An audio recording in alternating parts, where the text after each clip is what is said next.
This is the PortKeys OEYE-3G EVF. That's kind of a mouthful. It's a 0.71-inch OLED screen EVF, electronic viewfinder. It has HDMI and SDI inputs and outputs. Has a power switch on the side, which is nice. Has a USB input for loading LUTs and firmware. And it has custom function buttons across the top, a little scroll wheel for the menu, and an adjustment on the bottom for the diopter. Before we dig into some of these features, let's talk about why you might want to use an EVF like this. Now, if you're like me, you've always used the monitor built into your camera. This little flippy screen on this guy. The Sonys have the tilty screen like this. Way back in the day, I had a 6D like this that I used to shoot video on. It's just got a fixed screen. Now, those are okay until you get into a bright sun and then they get washed out and you can't see anything, right? So you might switch to the built-in EVF, and that's okay, except you've got your eye jammed up against the camera. So then you go to use something like this, the Atomos Ninja 5. It's a nice high brightness 5-inch external display. You give it some power, you give it signal, and there you go. You put this somewhere on your rig where you can see it easily, and that works pretty well. But again, if you get in full sun, these start to get washed out. And I don't care how bright yours is. This is 1000 nit. I have the LH5 here, it's 1500 nits. The PortKeys BM5 is like 2000 nits. And even at that kind of brightness, you can't beat the sun. It's just too bright, especially when it's reflecting off the screen. Also, you're gonna end up using a lot of battery power to power that brightness. This guy's a lot more battery efficient than these, I'll tell you that. Let's talk about the connections on the back. So for power, you have this connector right here. I don't know what this is. It's not a Limo. It looks kind of like a Hirose, but I'm not sure if it's that either.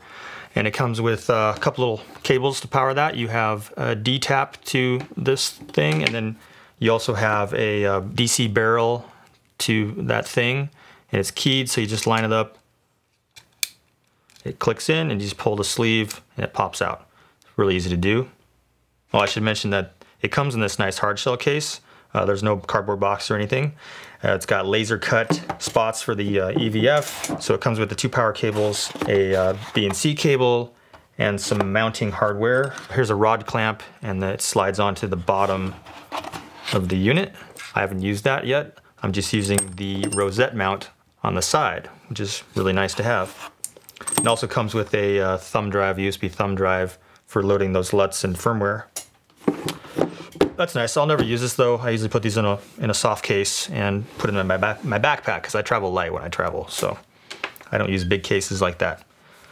As I mentioned, it has HDMI and SDI input and output, which is really nice, so you can pass signal through. I was able to plug in an SDI input, and no, it does not do SDI to HDMI cross conversion, unfortunately. The screen inside here is a 0.71-inch OLED screen. That's an organic LED, which means it's going to have good contrast, great color.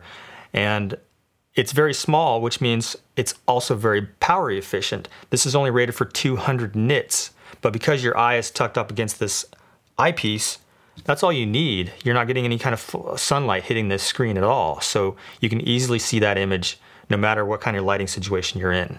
And you can adjust the brightness inside. There's a menu option for adjusting that brightness. It has a control on the bottom here that changes the focus. So since you're so close, it has a lens element here that focuses your eye to that screen or the screen to your eye.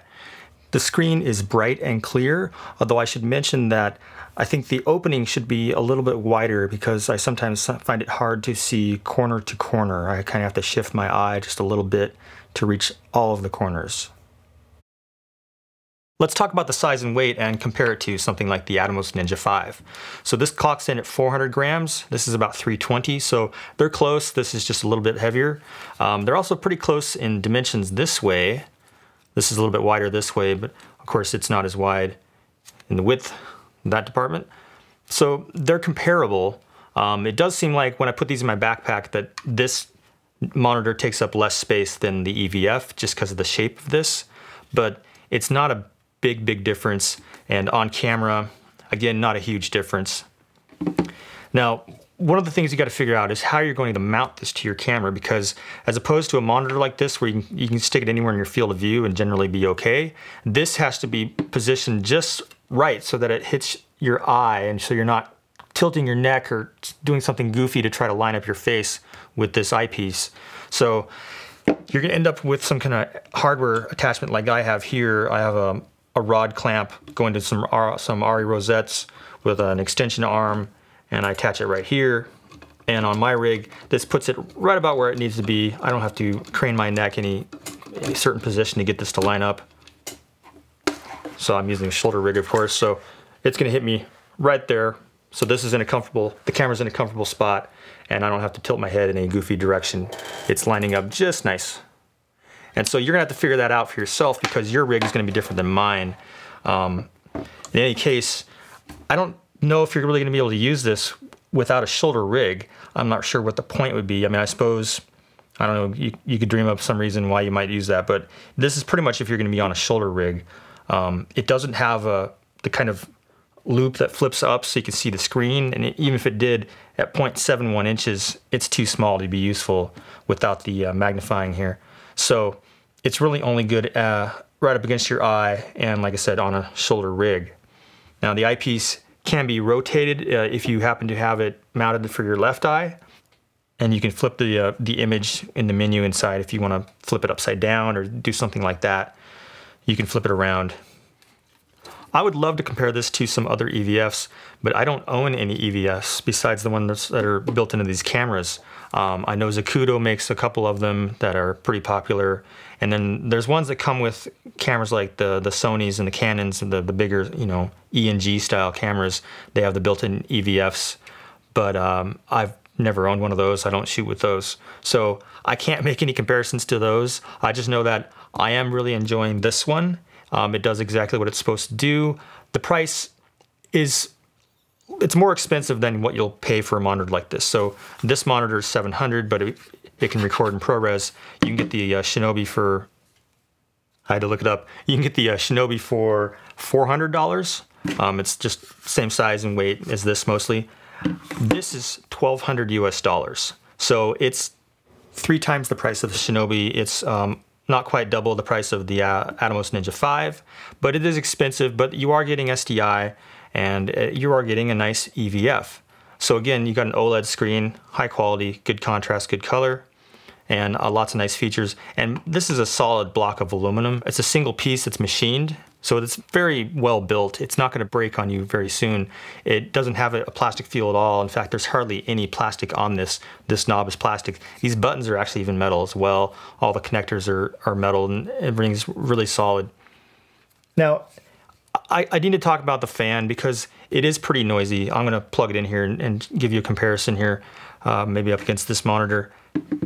For the kind of shooting that I do, I'm not worried about the sound on my locations. I don't use it. I put music under most of the stuff that I shoot. But if you're gonna be using this in a room where it's fairly quiet and you need to have, you know, good sound, this might not work for you because the fan is fairly noisy. Right now, with the current firmware, it's not quiet enough. They have come out with a firmware in the last month that maybe addresses that, but you know, this is it's a tight metal box with some processing going on, so it needs to have a fan for cooling, and there's not really any way around it. Now, monitors like this also have fans, but you can turn the fan speed down and it's manageable. So let me make this comparison for you right now. Here I have the Atomos Ninja 5, and I'm going to power it on, and initially it has a high fan mode and then it calms down. So we'll see how loud it is when it calms down. That's the high fan.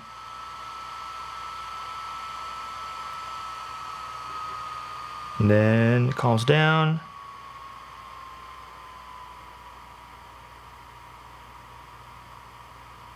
Okay, so that's an average noise level for the Atomos Ninja 5. And then we'll go to the PortKeys. Power it on, just flip the little power switch.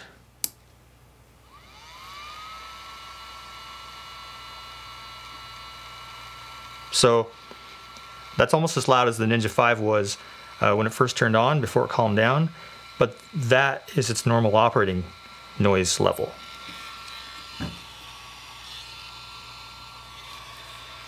So there's intake vents here on the sides, these little slots here on the side, and there's a vent in the back. Actually, it's drawing air in from the back. So that's how loud the OEYE-3G EVF is. And I'm going to dig into the menu here and see if there's a fan control. I don't see any options for fan control on this, but this has the same firmware that it came with when I got it in June. So I'm going to update the firmware in this thing and see if they've added some fan speed control options to the menu. So I managed to get the camera right up to the screen, but it's not going to look perfect because it's hard to film a screen through a diopter. What I need is a snorkel macro. Here's what the menu looks like in this setup. So I'll show you some of the options you have here in the menu. In the input, you can choose between HDMI and SDI. It's pretty straightforward. The guides, similar to their external monitors, you have a number of guides you can turn on here. This is going to put frame lines around the image. Just turn those off. You can see what's in there anyway. Crosshair. There's my crosshair. And grids, you just get all kinds of grid lines. You can go crazy with that. They have all kinds of grid options, probably more than you'll need. All right, then video config. Here's the part that always confuses me. I can only get to 2 of these options. Let me just tilt back down here. So I can go back to the main menu and I can control the backlight, which is just the brightness of the screen. And I don't know why. That's not very good. Why can't I get to the other options? I don't know. I don't have any LUTs applied, so I can't figure out why it's blocking me. You just got normal controls, brightness, contrast, color, sharpness, etc. I probably wouldn't make many adjustments here anyway. System config, so which language? I think it's just Chinese and English right now. The duration, this is how long the menu stays on before it turns off automatically. Transparency, that's what it sounds like. How much that menu do you want to see against your image? Menu setup, you can actually save 5 user presets for all these different menu settings, which is nice, so you can completely change your configuration. That'll reset it. Flip control, either the entire image or just the menu. So that's the entire image, and that's just the menu.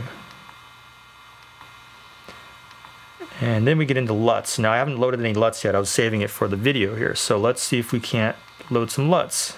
So they've got a LUT pack already on the thumb drive. So you can see here. Oh, I see Zcam LUT down there. Panasonic, Sony, Zcam. So let's try that Zcam. This is just going to load it into the EVF. I'm sorry, I put these ones on here. I like that one. There it goes, loading. Okay, and next one, loading. So these are Z-Log2, the Rec 709, the AR, and the AX. These are all really nice. And they're the 33 cube type, not the 66. Now I can go to LUTs, stored from USB, and here are all the LUTs that are in here right now. They've got a preloaded Sony Log 3 and a V-Log for Panasonic, looks like. That's a Canon, looks like. So these are the ones that I imported. So if I turn this on, well, first of all, let me show you the image that I have on the screen. So this is something that I recorded previously on my E2, just a park downtown in Spokane. This is shot with Z-Log 2. So if I go to the menu and turn on that LUT, you can see what it looks like with a LUT applied. A little bit different. Again, it's hard to see because of the way the lens is looking at this EVF. Let me try one of these other ones here. And then let me turn it off.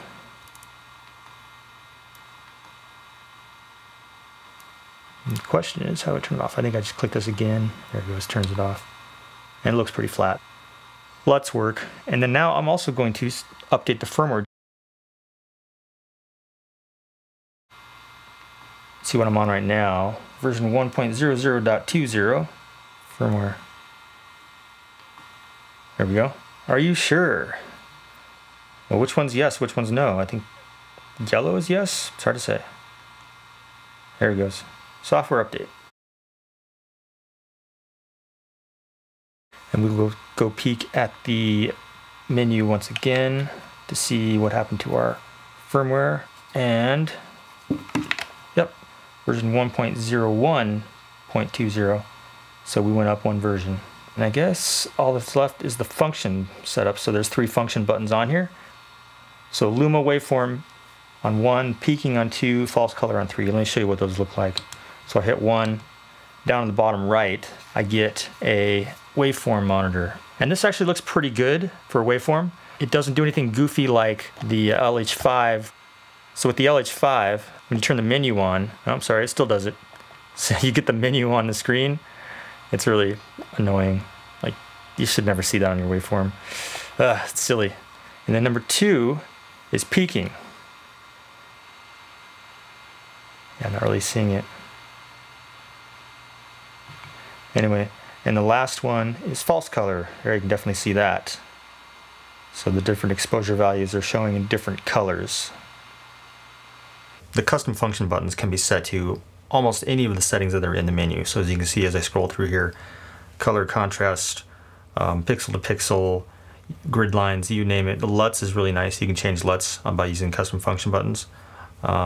Just anything in the menu basically you can assign to the custom function buttons and switch the settings up. And also if you hold down that custom function button, it gives you additional options for those settings. The final word, do I recommend this product? I do. I think it's a really nice product from PortKeys. They've been making a lot of nice products lately, and this is another one. It has a lot of nice features. It's well built. The price is right. It's a little expensive compared to something like the Atomos Ninja 5, but it's still a good price for what you're getting. I'd say definitely give this a go if you're looking into EVFs. Thank you for watching this video. If you have any questions or comments, please leave them down below. Remember to hit that like and subscribe button and hit that little notification bell so you know when I post my next video. I'll see you then.